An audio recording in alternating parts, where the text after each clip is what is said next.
예수께서 즉시 제자들을 재촉하사 자기가 무리를 보내는 동안에 배 타고 앞서 건너편 벳세다로 가게 하시고 저물매 배는 바다 가운데 있고 예수께서는 홀로 물에 계시다가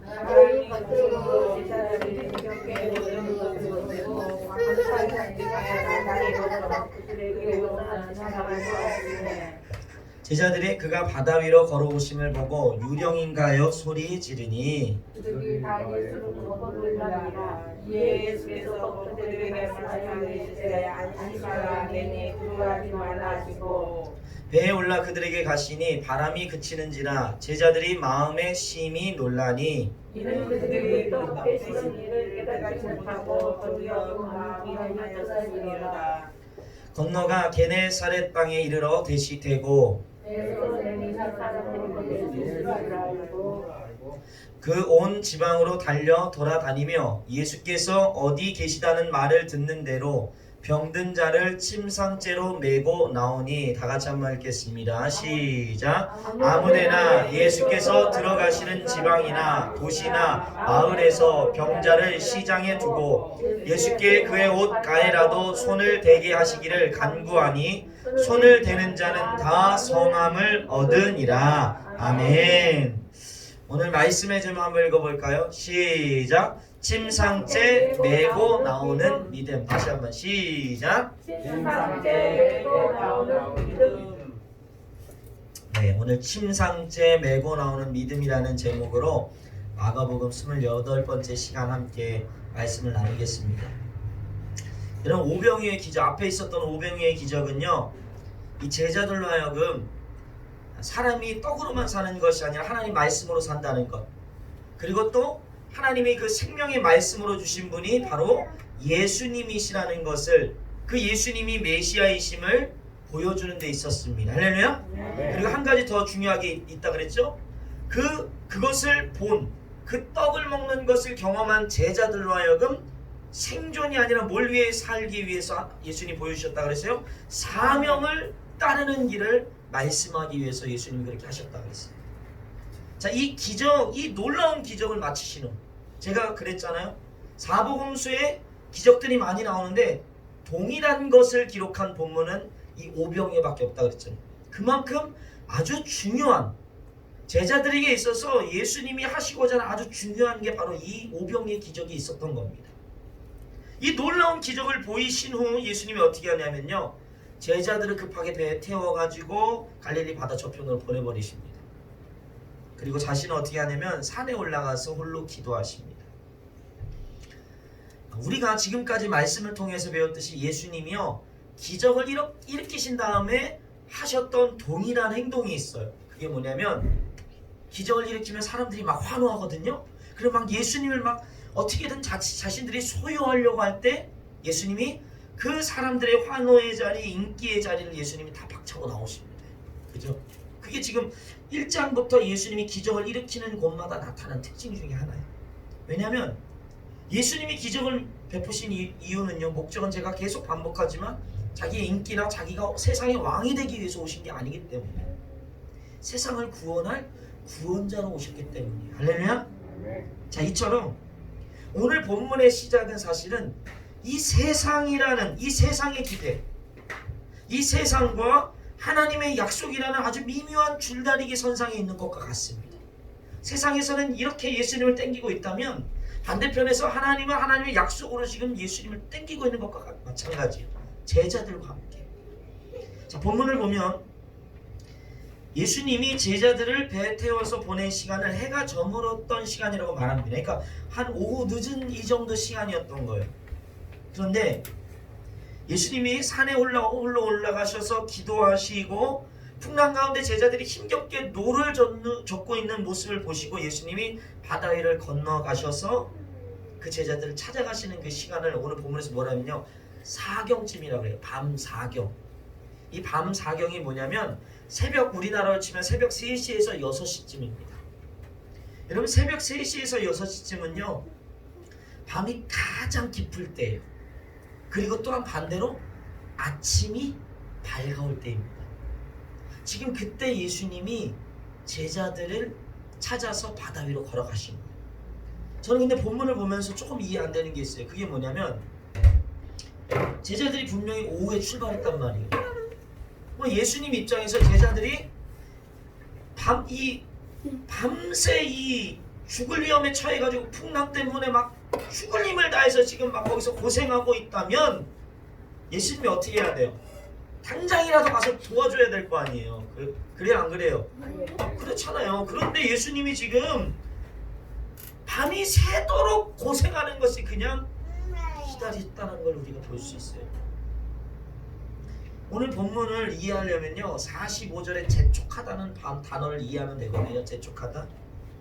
예수님이 밤새 제자들이 고생하도록 기다리신 이유가 이 재촉하다는 단어에 숨어 있어요. 재촉하다는 단어가 원어로 이런 의미예요. 강제로 무엇을 하도록 강요하다라는 수동태입니다. 수동태가 뭐예요, 여러분? 누군가에 의해서 내가 어쩔 수 없이 하게 만드는 거예요. 그러니까 지금 제자들이 바다를 건너서 가는 건 제자들이 능동적으로 간 게 아니에요. 철저하게 예수님께서 제자들을 바다로 몰고 갔다라는 거예요. 그리고 몰고 가신 이유가 바로 여기 있는 거예요. 우리가 성경을 보면 알 수 있듯이 예수님은요, 먼저는 사람들과 떨어져서 자신이 하나님과 친밀한 교제하기 위해서, 하나님의 약속을 이루기 위해서는요, 예수님이 하나님 안에서 교제가 계속 필요한 거예요. 그래서 사람들과 떨어져서 먼저 예수님 입장에서 갔어요. 그리고 또 한 가지, 제자들을 훈련시킬 목적이 있다는 것을 우리가 알아야 돼요. 뭐 시키길 원한다고요? 훈련시키는 거예요. 훈련. 네. 예수님이 제자들을 구하기 위해서 바다 위로 걸어가실 때 제자들이 뭐라고 합니까? 오늘 예수님 보고 유령이다! 라고 소리쳤다. 이 유령이다! 라고 소리친 건요, 단순히 그냥 깜짝 놀란 정도가 아니에요. 기겁을 한 거예요. 완전히 기겁을. 사복음서에 보면요, 이 소리치다는 단어가 언제 또 적용되냐면요, 귀신들이 예수님을 봤을 때 놀라 소리쳐 말하기를 주님이시여 나의 하나님이시다, 이거 고백했을 때 귀신들 예수 보고 그렇게 놀랬거든요. 소리쳤거든요. 그러니까 지금 제자들이 정말 귀신인 줄 안 거예요. 정말. 근데 그때 예수님이 어떻게 합니까? 배에 오르시고 바람이 그치고, 그리고 예수님이 제자들에게 말합니다. 내니 두려워하지 말라. 유령을 본 줄 알고 소리치는 그 모습은요, 그 당시 사람들이 그렇게 생각했어요. 고대 사람들은 이제 사람의 힘으로 제어할 수 없는 게 바다라고 생각했거든요. 그렇잖아요. 바다는 사람의 힘으로 안 돼요. 자연은.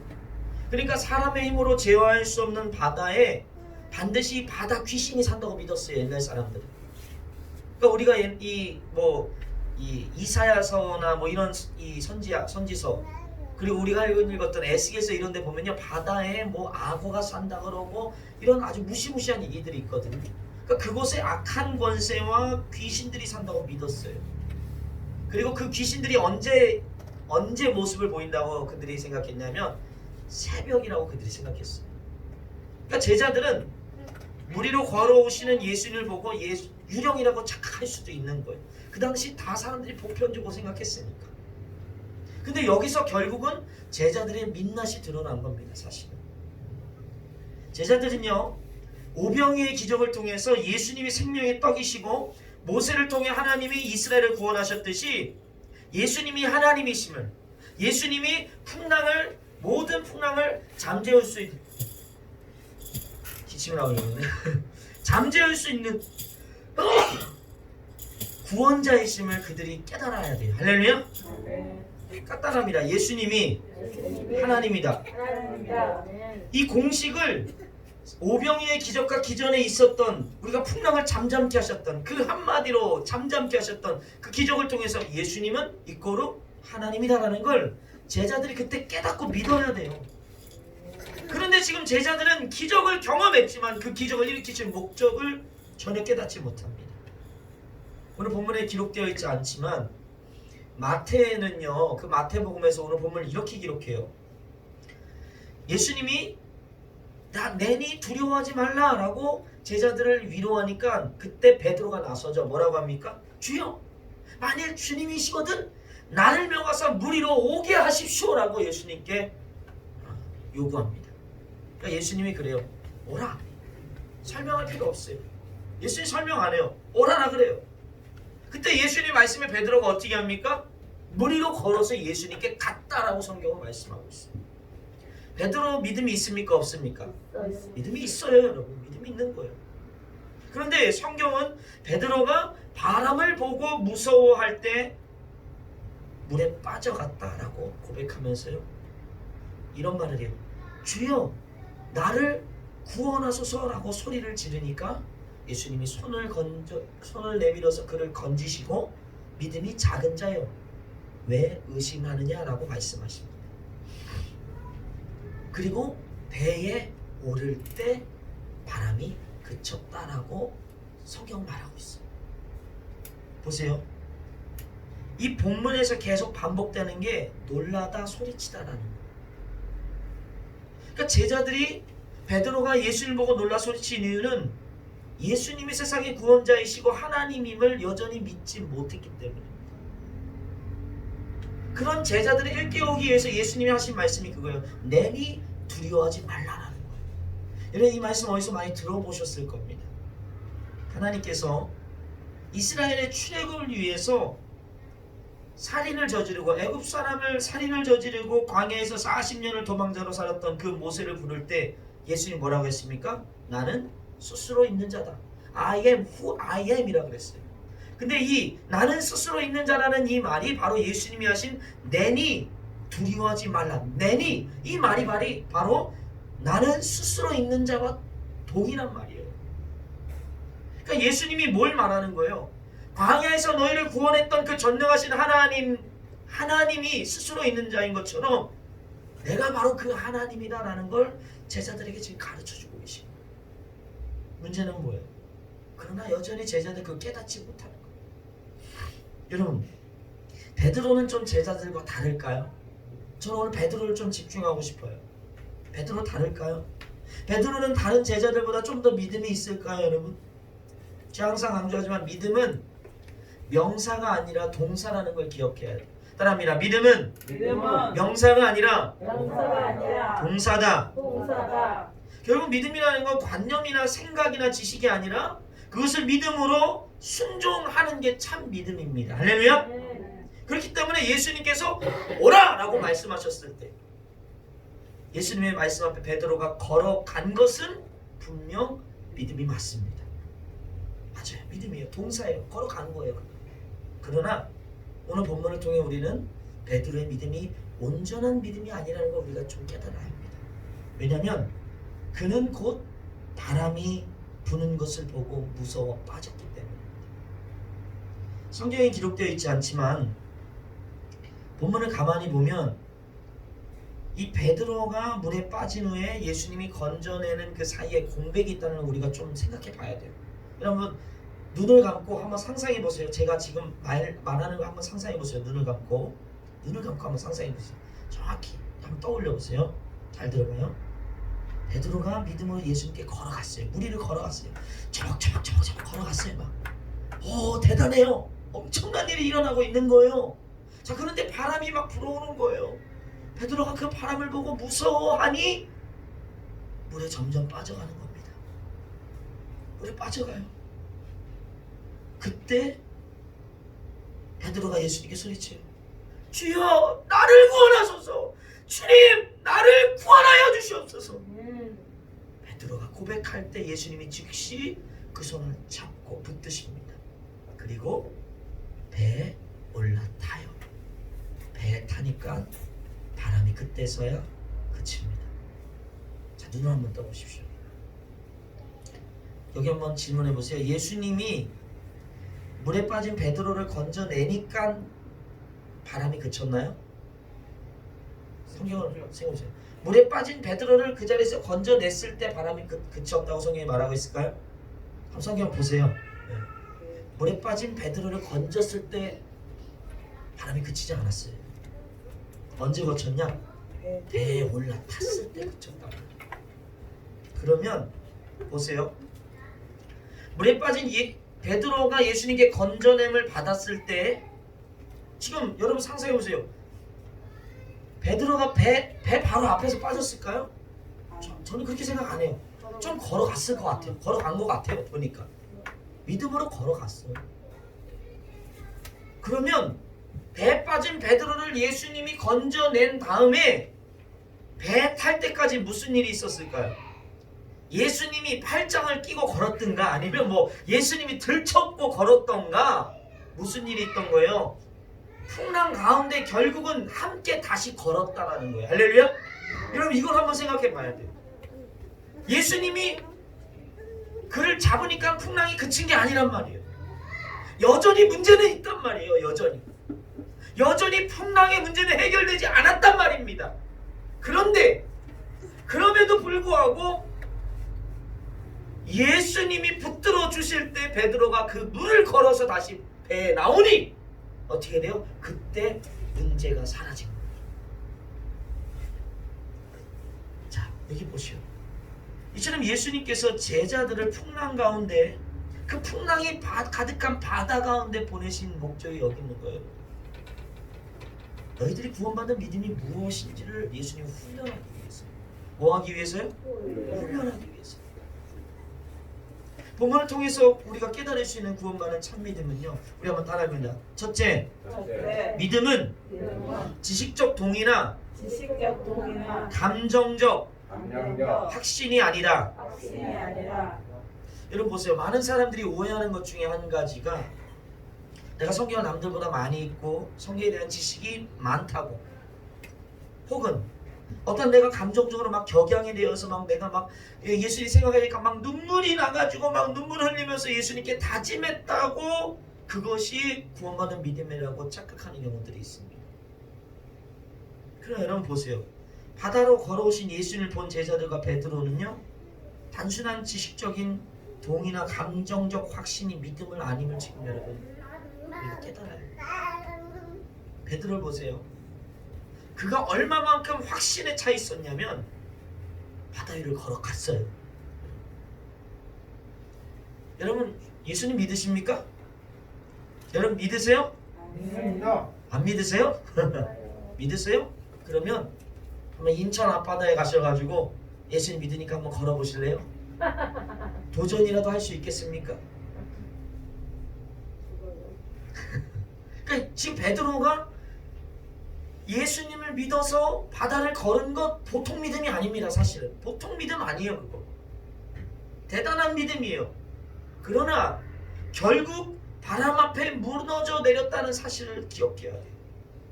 그의 믿음이 온전한 구원받는 믿음이 아니었다라는 거예요.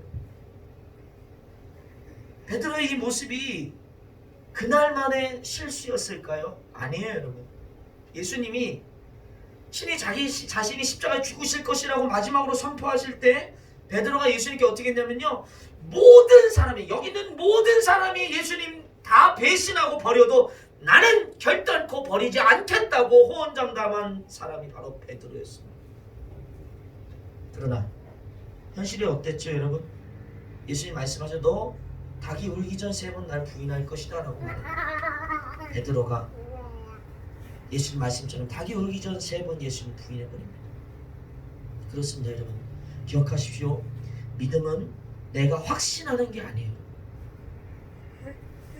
그런 확신이 믿음이라면 한 시대를 풍미하는 이념 같은 것을 통해서도 구원받아야 됩니다. 여러분 공산주의, 노동운동, 페미니즘, 민주주의 이런 것 같은 어떤 이념에 사로잡힌 사람들도요, 자기 목숨을 희생할 정도로 확신에 찬 사람들이 많아요. 우리가 알다시피 노동운동했던 사람 중에 자기 몸에 기름 끼얹어가지고 자기를 죽은 사람도 있어요. 왜요? 확신이 있었으니까. 혹시 우리의 믿음도 나의 확신에 뿌리박고 있지 않나요, 여러분? 곰곰이 생각하고 성령님의 조명하신 가운데 나의 믿음을 진단해야 돼요. 내가 열심히 하는 것, 내가 헌신했던 것, 내가 더 오래 신앙생활한 것, 내가 남들보다 더 많이 기도하고 내가 더 성경을 많이 하는 것, 이런 우리의 열심에는, 우리의 확신에는 여러분 구원이 없습니다. 그렇다면 구원받는 참 믿음은 무엇인가? 한번 따라해 보겠습니다. 둘째, 오직 오직 예수로 산다. 예수로 산다. 예수로 산다. 예수로 산다. 그렇습니다. 여러분. 구원받는 믿음은 오직 예수님만으로 사는 게 바로 구원받는 믿음입니다.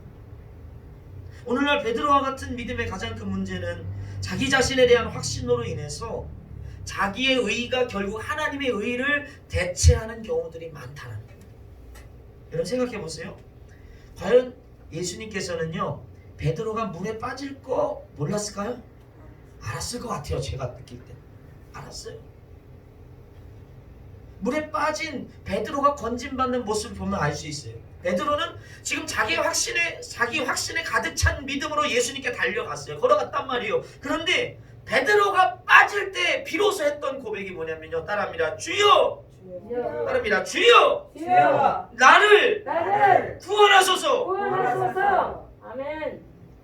자기의 확신 때문에 구원받은 게 아니라 베드로가 뭐 때문에 구원받았어요? 주여 나를 구원하소서라는 그 고백 앞에 예수님이 즉시 건져내셨어요. 저는 베드로의 이 고백을 들으면서 묵상하면서 베드로가 예수님을 처음 만났던 그 시간이 떠올랐습니다. 베드로가 예수님 언제 만났어요? 자기가 밤새 수고했어요. 전문가야. 그런데 밤새 수고했지만 물고기 한 마리 잡지 못해서 낙심해 있던 지쳐있던 그 베드로에게 예수님 말씀하잖아요. 말씀을 가르치시면서 뭐라고 합니까? 아침이 밝아오는 그 시간에 그리고 또 깊은 곳에 가서 그물을 던지라는 거예요. 베테랑 낚시꾼인 베드로의 입장에서는요 예수님의 이 말씀이 이해되지 않는 말씀이에요. 그러나 그가 어떻게 합니까? 그 예수님의 말씀 앞에 순종할 때 많은 물고기를 잡게 돼요. 그리고 베드로가 그 순간 이렇게 고백합니다. 우리 누가복음 5장 8절 말씀 한번 읽어볼게요. 시작. 시몬 베드로가 이를 보고 예수의 무릎 아래 엎드려 이르되 주여 나를 떠나소서. 죄인이로소이다 하니 아멘. 아멘. 베드로가 그 예수님을 보고 뭐라고 했습니까? 나는 죄인이라는 고백을.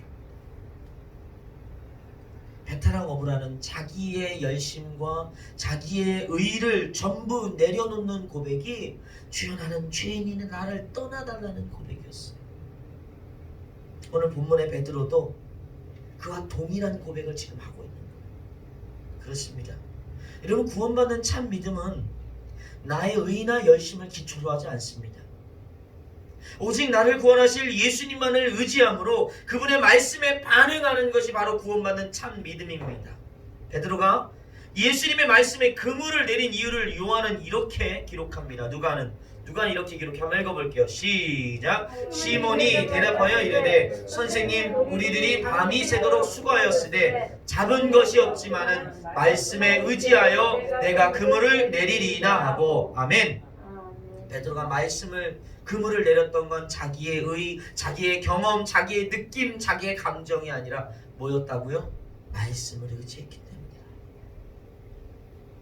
자기를 의지한 게 아니라 예수님이 그 가르쳐주신 그 말씀을 의지함으로 순종할 때 역사가 일어납니다. 할렐루야. 그렇습니다. 오늘날 우리가 오직 예수로 산다는 건요 결국 세상에 의지할 곳은 예수님밖에 없고 그분의 약속의 말씀밖에 없다는 믿음을 의미합니다. 여러분 예수님밖에 세상에서 의지할 곳이 없는 사람은요 자연스럽게 겸손해질 수밖에 없어요. 겸손해져요.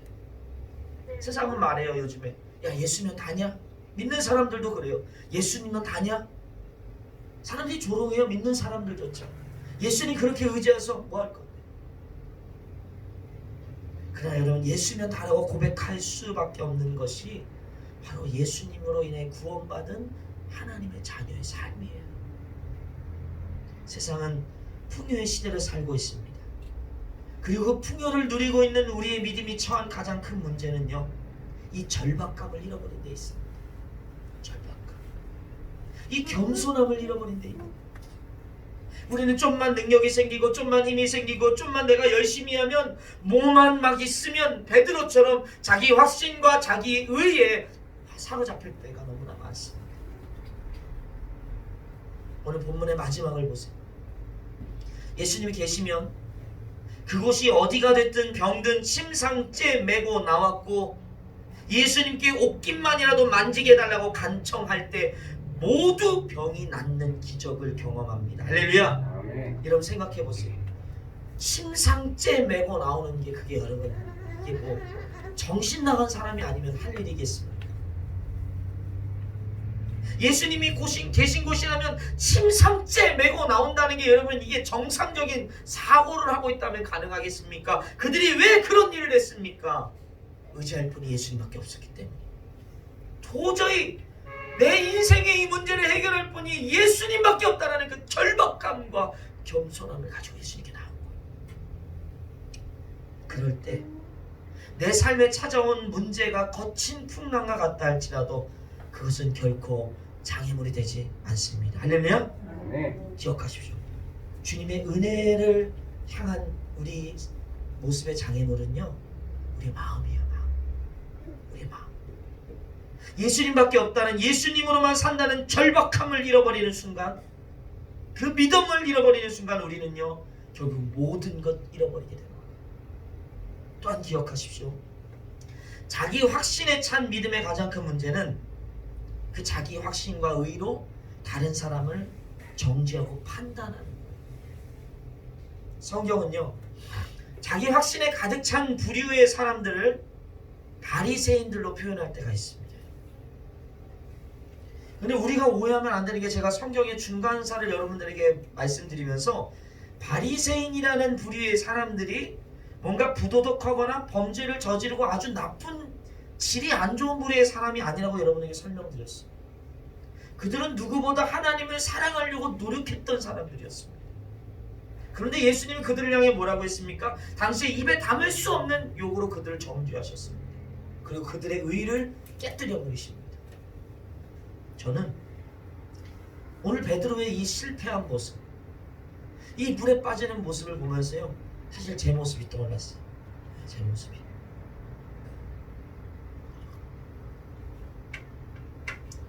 분명히 중생을 경험하고 하나님의 은혜를 풍성히 누렸는데도 불구하고 그 하나님의 은혜를 풍성히 누릴 때 도리어 찾아오는 문제가 뭐냐면 바로 자기 확신과 의로 인해서 누군가를 판단하고 누군가를 정죄하는 문제였어요.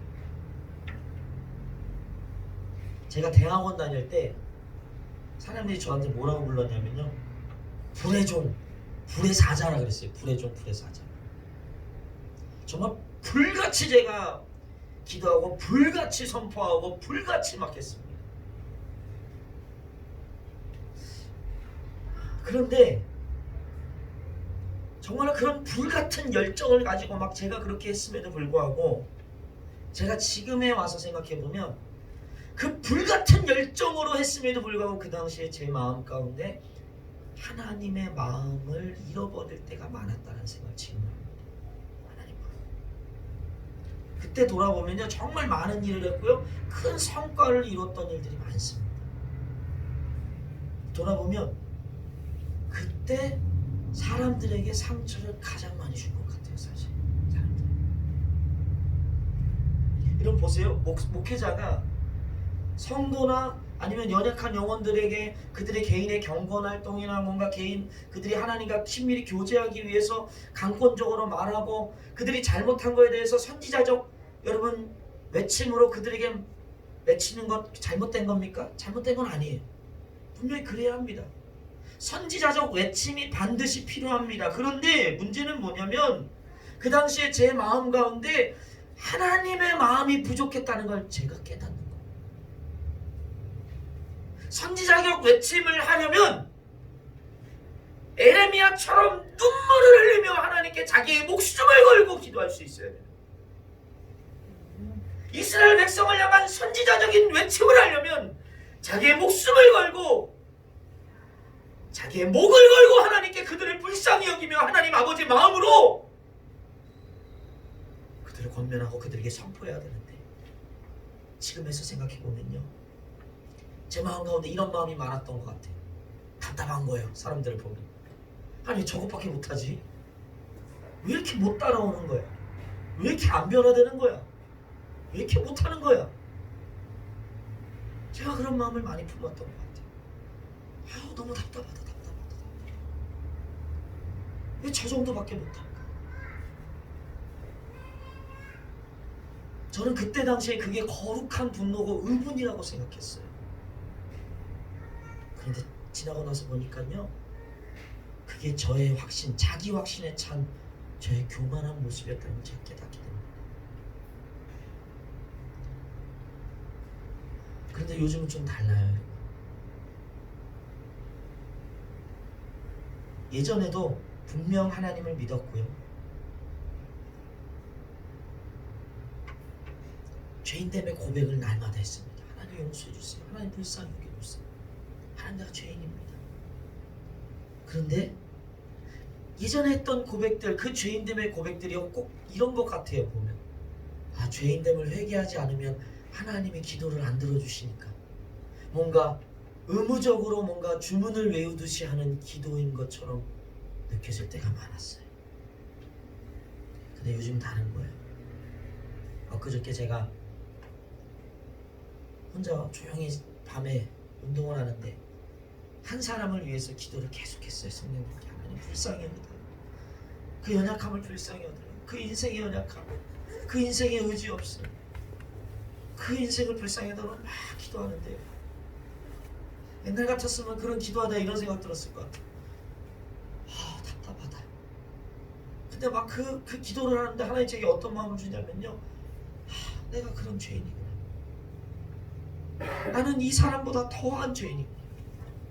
나는 하나님 앞에 이 사람보다 더 완악하고 더 굳어진 마음을 가졌던 죄인인데 하나님 어떻게 그런 나 같은 인간을 구원하시고 어떻게 나 같은 인간을 목사로 부르셨는지, 도리어 그 사람을 위해서 기도하는데요, 도리어 하나님이 내 안에 있는 그 하나님의 그 십자가, 예수님의 십자가 은혜를 생각나게 하셔서 저를 더 회복시키시는 거예요.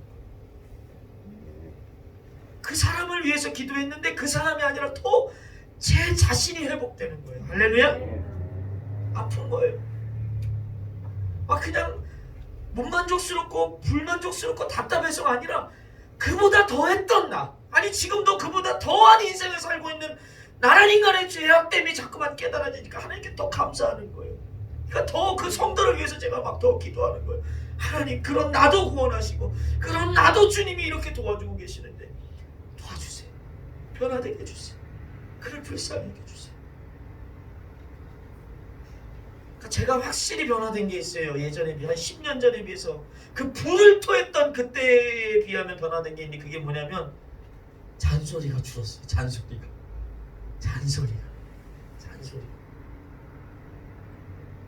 예전에 저한테 혹독하게 훈련받았던 청년이 저한테 그런 말 했어요. 얼마 전에. 목사님, 요즘은 왜 이렇게 한따까리를 안 하세요? 그런 말을. 목사님 왜 요즘에 한따까리 안 하시는 것 같은데요? 그 청년이 저한테 그렇게 물어봤어요. 왜 안 하냐고요. 그러니까 한마디로 옛날에 막 욕도 하고 막 진짜 때릴 것처럼 하고 막 해서 막 어떻게든 막 끌고 가려고 막 했는데, 요즘에 왜 그렇게 잔소리도 안 하는 것 같고 그렇게 뭐라고 화를 내지도 않으니까 그런 것 같은 거예요. 그 친구가 볼 때는 아마 제가 변화되지 않는 그 영혼이, 그 영혼을 제가 포기했기 때문에라고 여러분 생각할 수도 있겠지만 아니에요. 포기해서 한따까리 안 하는 게 아니라 제가 한따까리 해도 제가 할 수 없다는 걸 제가 깨달았기 때문에 매를 들고 잔소리를 하고 때린다고 되는 게 아니라 그 영혼을 향한, 주님, 나는 할 수 없습니다. 주님, 나는 변화시킬 수 없고 주님, 내가 할 수 없습니다.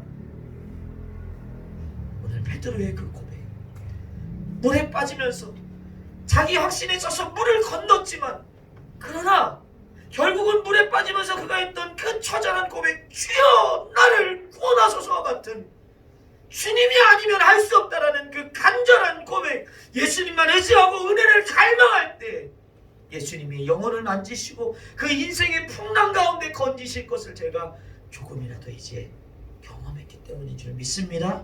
사랑하는 깊은 게 성도 여러분, 자기 확신의 믿음으로 우리 살지 맙시다. 자기 확신의 믿음으로 살면 마음만 강팍해져요. 마음만 완고해집니다. 여러분이 오직 예수로만 사는 겸손한 인생이 되면 내 모든 삶의 일 가운데 주님 나를 구원해 주소서. 주님이 아니면 안 돼. 주님의 은혜가 없으면 안 됩니다는 그 고백 가운데 살면요, 하나님은요, 세상이 볼 때 내가 물에 빠져서 허우적대는 것 같아. 나를 도와줄 사람은 아무도 없는 것 같아. 그러나 하나님은 우리의 그 절박한 믿음, 그 절박한 믿음을 들으시고 반드시 그 풍랑 가운데 우리를 건져내시고 우리를 구원하실 줄 믿습니다. 아멘. 사랑하는 성도 여러분, 침상째 메고 나왔던 그들의 믿음을 기억하십시오. 그 절박함, 예수님만으로 살고 예수님만 의지하는 믿음, 그 말씀만 신뢰함으로 나올 때 하나님 오늘도 여러분의 인생의 어떤 문제로 끝나게 하지 아니하시고 하나님의 은혜를 경험하는 통로로 사용하실 줄 믿습니다. 아멘. 오늘 그 은혜가 우리의 예배 가운데, 우리가 드리는 이 기도 가운데 있기를 주의 이름으로 축원합니다. 우리 이 시간 찬양하고 기도하겠습니다.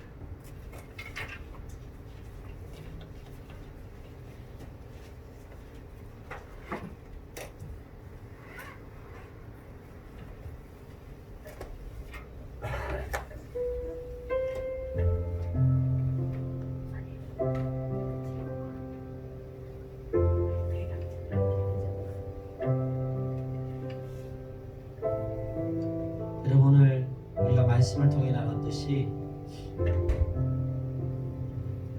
베드로는 분명 큰 믿음이 있었습니다.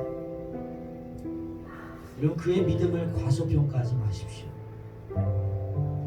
물을 건너간다는 건요, 보통 믿음이 아닌 거예요, 여러분. 그럼에도 불구하고 예수님은 바다 위로 제자들을 몰아넣으신 이유가 있는 거예요. 자기 확신, 자기의 열심, 자기의 의에 충만한 믿음은 결국 구원받지 못하는 거예요. 빠져버리는 겁니다. 그러나 한 가지, 세상이 볼 때 무능력한 것 같고 세상이 볼 때 미련한 것 같아도 예수님이면 되는 거예요. 예수님으로 충만하고 예수님으로 만족하는 것.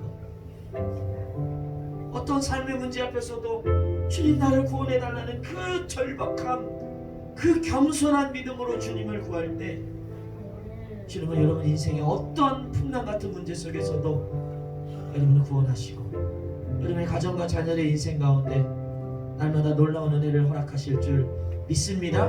이 시간 우리 삶의 문제를 고백하며 기도하겠습니다. 우리의 풍랑과 같은 문제, 내가 빠져있는 허우적대는 문제들, 그 문제들을 주님께 고백하세요. 하나님, 내 연약함 주님이 아십니다. 주님밖에 없어요. 주님의 은혜를 구합니다. 주님, 우리를 구원하여 주시옵소서. 나의 자녀들을 구원하여 주시옵소서. 아버지 하나님, 우리의 삶을 구원하시고 연약한 우리의 믿음을 불쌍히 여겨달라고 우리 이 시간 베드로와 같은 그 절박함을 가지고 주여 세 번 외치며 은혜를 구하며 기도하겠습니다.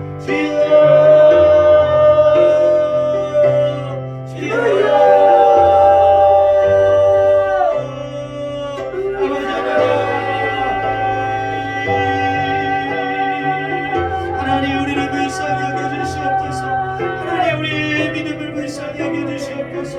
아버지, 믿음으로 산다 하지만 여전히 나의 확신 가운데 살았던 모습이 있습니다.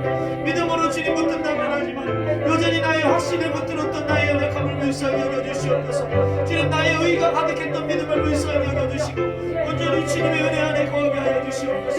주님, 나를 불쌍히 여겨주시옵소서. 주님, 나를 불쌍히 여겨주시옵소서.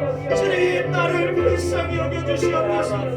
주님, 내가 죄인이오니 주님 나를 떠나달라는 그 베드로의 고백처럼, 주님 나를 불쌍히 여겨달라는 그 베드로의 고백처럼 아버지 하나님, 우리 가운데 이 죄인됨에 대한 고백이 있기를 원합니다.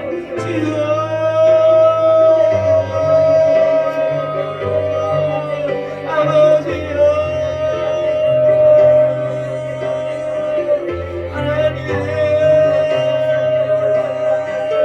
아버지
여러분 우리 인생의 가장 큰 문제는 풍랑이 바람이 깊은 게 아니에요. 오늘 여러분 인생에 우리를 괴롭히는 가장 큰 문제는 오늘 내 눈앞에 있는 현실의 문제가 너무 큰 것이 문제가 아니에요. 절박함을 잃어버린 거예요. 내가 경험해온 수많은 인생의 경험과 내가 알고 있는 성경의 지식과 때론 나의 열심이 의가 되어서 나의 확신이 되어서 그게 꼭 구원받는 믿음인 것처럼 주님을 의지하고 한순간도 주님을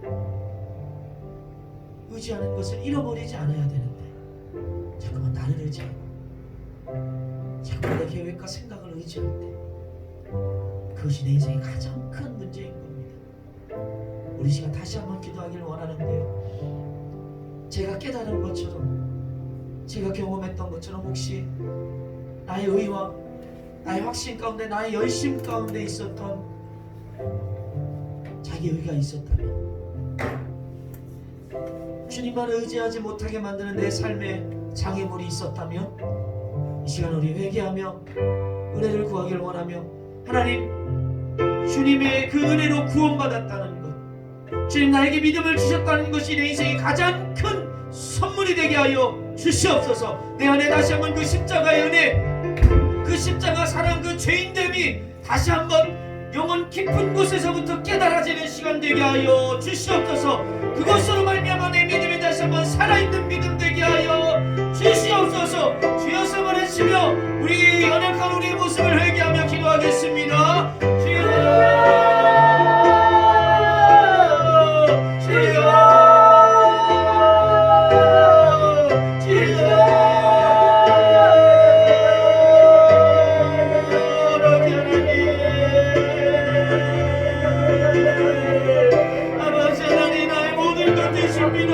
하나님 나의 교만했던 마음, 아버지 여전히 나의 의로 나의 확신으로 가득 찼던 마음을 용서하여 주시옵소서.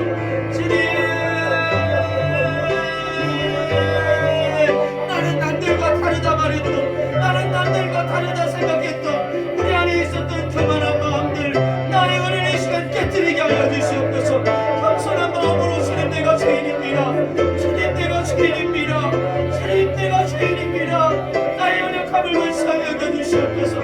나의 완고한 마음을 불쌍히 여겨주시옵소서. 아버지 나의 급하신 마음을 불쌍히 여겨주시옵소서. 나의 의로 가득 찼고 아버지 나의 열심으로 가득 찼던 나의 확신을 불쌍히 여겨주시고 감사히 주님의 은혜로 우리를 가득여 주시옵소서. 하나님 그 은혜로 우리를 가득여 주시옵소서. 아버지 하나님 우리 안에 이 은혜가 필요합니다. 하나님 우리 안에 이 은혜가 필요합니다. 하나님 우리 안에 예수의 은혜가 필요합니다. 다시 한번 십자가 은혜를 도하여 주시옵소서. 다시 한번 성령의 조명 가운데 우리의 죄악됨을 깨닫게 하여 주시고 구원자 되시는 그 주님을 보게 하여 주시옵소서. 주여 나를 구원하소서. 주여 나를 구원하소서. 주여 나를 구원하소서. 주님 나를 구원하여 주시옵소서. 주여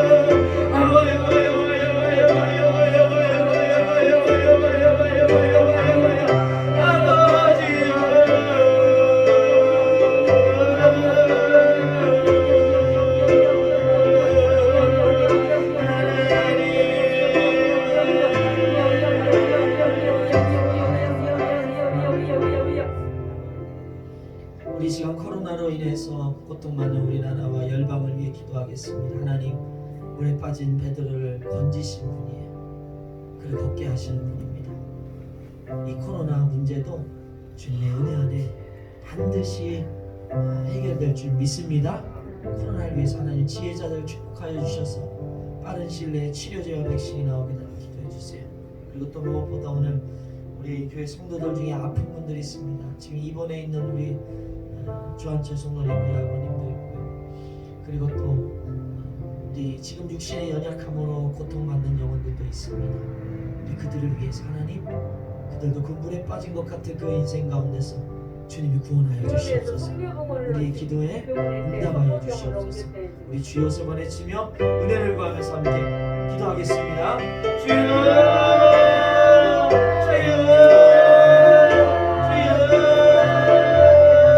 아버지 하나님, 은혜를 더하여 주시옵소서. 주님 나라와 열방의 위기를 주님 불쌍히 여겨주시고, 아버지 하나님 주님의 치료하심의 은혜를 더하여 주시옵소서. 고통 가운데 몸부림칩니다. 주님 여러 가지 문제 가운데 몸부림칩니다. 신음하는 그들의 소리를 응답하여 주시옵소서. 신음하는 그들의 소리가 기쁨으로 변화될 날을 우리가 소망합니다. 주님 우리의 연약함과 우리의 죄악됨을 고백하오니, 주님 없이도 잘 살려고 했던 이 지구, 이 열방의 악함을 주님께 고백하오니, 주님 불쌍히 여겨주시고 주님의 은혜를 덧입혀 주시옵소서. 주여 아버지 하나님, 주의 사랑하는 자녀 질병 가운데 있습니다. 주님의 사랑하는 자녀들 모든 질병 가운데서 자유케 하여 주시옵소서. 주님 마음의 낙심 가운데서, 주님 마음의 불안 가운데서 주님 치료하심, 회복하시며 은혜 세임을 더하여 주시옵소서. 하나님 오늘도 일하시는 줄 믿습니다. 하나님 오늘도 역사하시는 줄 믿습니다. 주여 아버지여,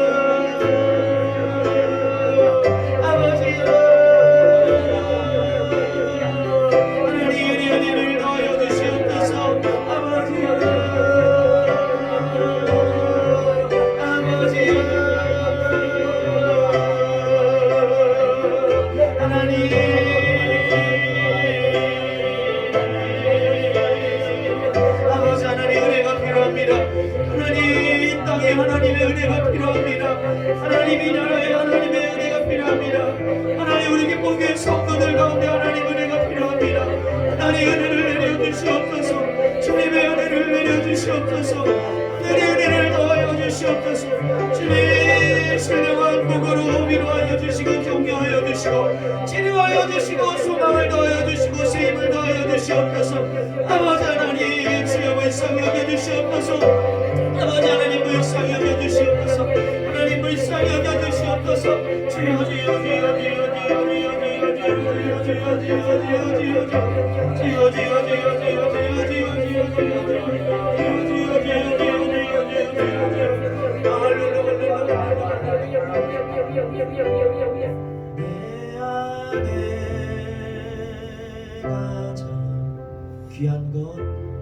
귀한 것 주님을 알미라. 주님을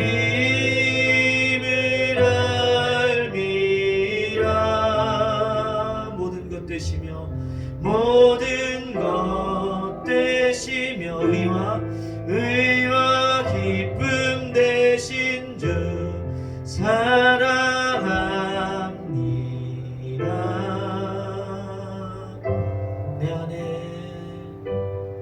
내 안에 가자 귀한 것 주님을 알미라. 주님을 알미라. 모든 것 되시며 의와 기쁨 되신 주 사랑합니다.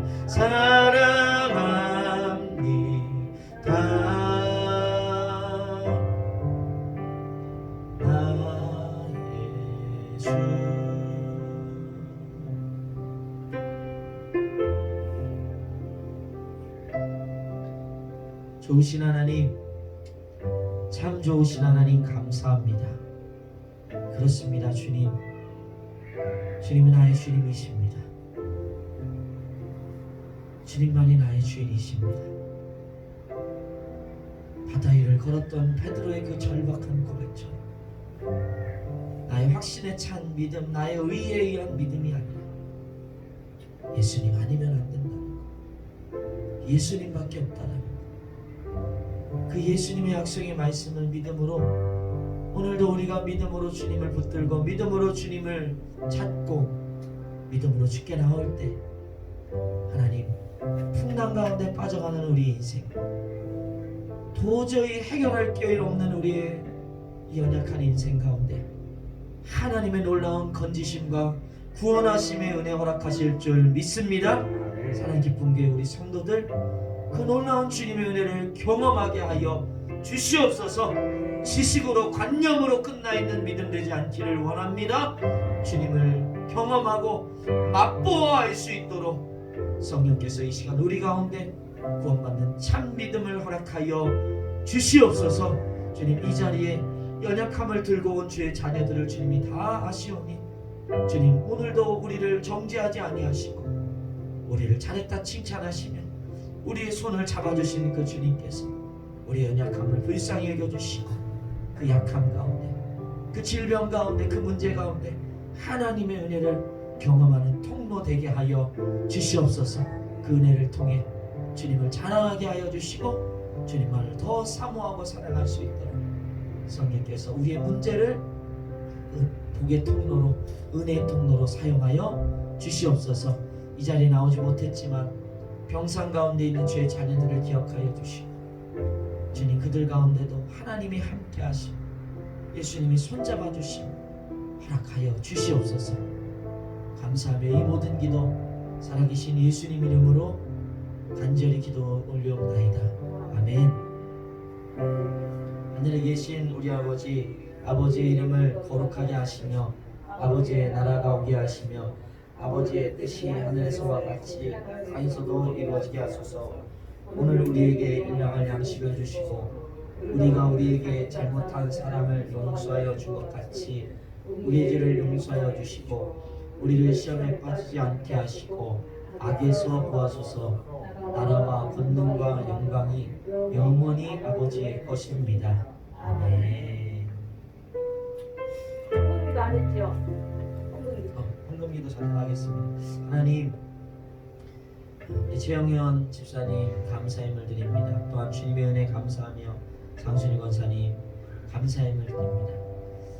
하나님, 물질을 드리면 단순히 돈을 드리는 것이 아니라 하나님, 나의 인생의 주인이시며 나의 생사복을 주장하시는 주권자이심을, 통치자이심을 고백하는 믿음의 예물이오니 주님께서 이 예물을 받아주시고 우리 집사님과 권사님 가운데 날마다 쌓아둘 곳이 없을 정도의 복을 허락하여 주시옵소서. 그러나 무엇보다도 주님을 사랑합니다. 주님의 은혜 안에서 날마다 영혼과 육신이 만족하는 복을 허락하여 주시옵소서. 감사하며 이 모든 기도 살아계신 예수님 이름으로 기도드리옵나이다. 아멘.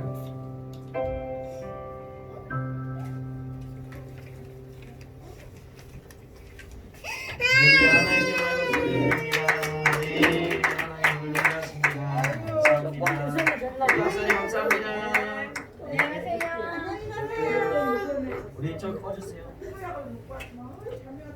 아이고 울고, 아이고 이게 마냥 넘어가게 그냥 아이고 울고야 울고, 아이고 울고. 무릎이 가득 차 있어.